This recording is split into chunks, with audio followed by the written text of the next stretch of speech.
الرحمن الرحيم، والصلاة والسلام على أشرف الأنبياء والمرسلين. ها نحن اليوم داخل قرية داخل الإشعاب يوم الخميس شهر 6 بين الأشجار المظلة علينا، وهذه أشجار العساق ما شاء الله تبارك الله. وهذا جبل، هذا يسمى جبل المكراب، هذا الذي علينا جبل المكراب. وهنا هياق الحيد ما شاء الله تبارك الله. وهنا الركيزة، وهنا جبل الشرف، وهنا القطرية. قرب القطرية.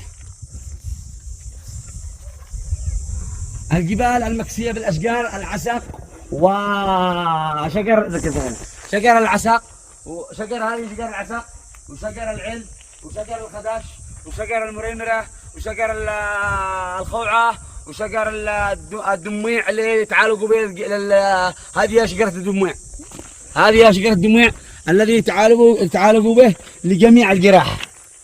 أي جرح يعني في يدك أو في تكسر القلب هذا ويخرج الدموع من هذا المكان، تمام، وتعمل الجرح الذي في بك مثل هذا الجرح الخفيف. شوف ما شاء الله تبارك الله على طول، يعني أقوى من الإسبرين. ربع ساعة يعني يومين قد كل شيء يبيت.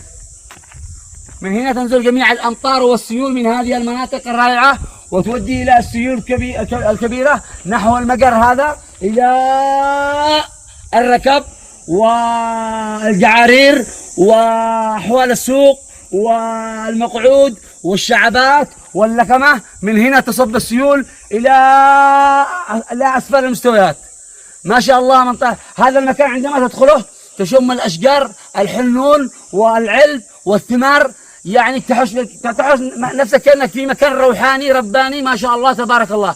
تنتعش أجسامك وتنتعش عروقك، تنتعش حياتك، تحس براحة طيبة. 1 2 3 ديروا عقل.